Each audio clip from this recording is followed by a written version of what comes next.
However, it is practical in producing cutting-edge science. And the hope for the LHC is we'll see things that we've never seen before, and we'll understand things that we haven't understood until now. Why then is this great LHC hidden in a tunnel 100 meters underneath Europe? Well, you got to put the thing in a tunnel.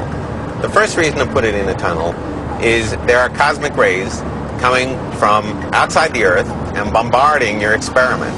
So you put it inside a tunnel so that the cosmic rays don't disrupt your beam. So the depth keeps cosmic rays from tainting results. But even more important, perhaps, is that when the beam is turned on, while it's going, it's emitting this radiation. And the radiation is coming out, and you need something to shield the radiation from coming out of the tunnel. Radiation, which is why you can't be in the tunnel when it's on. If you're in our collision hall and you're hugging the beam pipe while the collider is running, but you would die almost instantly from the radiation. So the big question is, what actually happens to all the radiation? When there is no particle left, there is basically no radiation left. When you turn it off, of course, there's no radiation. Still, the LHC is not without dangers, which is why huge care goes into keeping people and the machine safe. With hundreds of trillions of protons traveling at that kind of energy, one situation is particularly worrisome for scientists at CERN. A disaster called a quench. When you're steering these protons that are going that fast around and around in a circle, you're doing that using very high magnetic fields. And the way that we generate those magnetic fields is with an electric current flowing in a wire. 12,000 amps of electrical current. Now, considering your entire house only uses about 100 amps, the LHC's whopping 12,000 amps must run through superconducting cable. And to make a cable superconducting takes a lot of work. It's a very low temperature phenomenon. The cable has to be kept extremely cold, about as cold as the dark side of Pluto. In order to get those kinds of very low temperatures, about 260 degrees below zero, we use liquid helium. Which is dangerous in itself. You can't touch this stuff. Because it's so cold that it will be completely frozen. If the temperature of the liquid helium rises even a few degrees, the results can be disastrous. Something could happen that causes the superconducting cable to heat up to a temperature above where it superconducts, and suddenly this 12,000 amps sees a resistance, an electrical resistance. That's a quench. Now the wire acts like any other wires, so it acts like a heater. It heats this magnet up, and now the liquid helium turns into gaseous helium. All in a fraction of a second. So now you have to get that deadly gas the heck out of there. And that gas has to go somewhere, otherwise the magnet will blow up. Which you obviously want to avoid. You have to have very sophisticated systems that monitor for quenches, see quenches coming, and when they see one coming, they dump all that current out very quickly into quench resistors.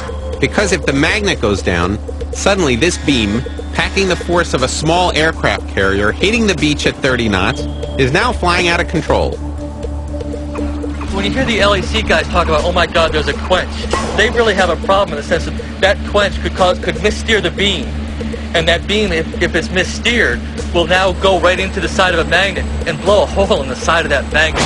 If a beam got loose, well, it would punch a hole in the wall about 100 meters deep. If you were hit by the beam, you may wonder, what, am I going to vaporize? No, you wouldn't vaporize. You would just die. And I think relatively quickly. Which is another reason why there's no one in the tunnel during its operation. But it's a very real danger for the very expensive equipment. It's something we will have to deal with, but what I can say is that every single magnet in that tunnel has been tested, quenched, put through its paces on the surface. All of this work, all of this technology, and all of this danger to find something, and one possible something that could address everything, is called supersymmetry. The fundamental essence of supersymmetry is that there should be a symmetry between particles and forces. What the heck is supersymmetry? Supersymmetry, that's a toughie. Supersymmetry is a theory where effectively every particle has its own superparticle. For every known particle, like the electron, there's some other particle which is the partner of that particle, the superpartner. Except that it's heavier, more massive. We look hard enough, we should find a whole other double copy of this world, where there's a force-carrying particle for every matter particle and a matter particle for every force particle. It's a symmetry between matter and force. This is often like to talk about supersymmetry as being a mirror. You have a mirror, and on one side of the mirror is the real universe, and on the other side of the mirror are your supersymmetric particles. Everyone who believes in supersymmetry believes that when we go to high enough energies, the mirror will break down and we actually will see particles and their superpartners at the same time. The LHC may actually find supersymmetry, or for that matter, extra dimensions, dark matter, or the God particle. All of these theories are there to try to explain what's happening at this fundamental temperature, at this fundamental energy, which seems to be an underlying part of particle physics. But they could also find something else, The LHC could find something we didn't even think of. which could be the greatest discovery of all. And that leads to the final question. We understand what we're looking for, how it works, where it is, who was involved, but we have yet to understand why. Why? Pourquoi? Why? Why? Why go to such great lengths just to witness the momentary production of these historic particles? Because I have to.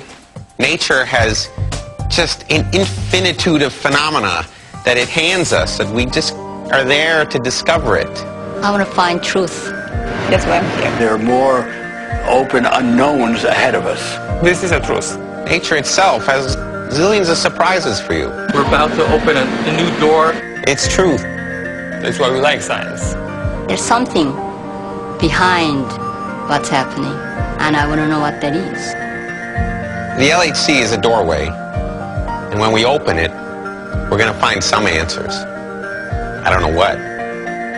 Whatever it is, it's certain to be the next Big Bang.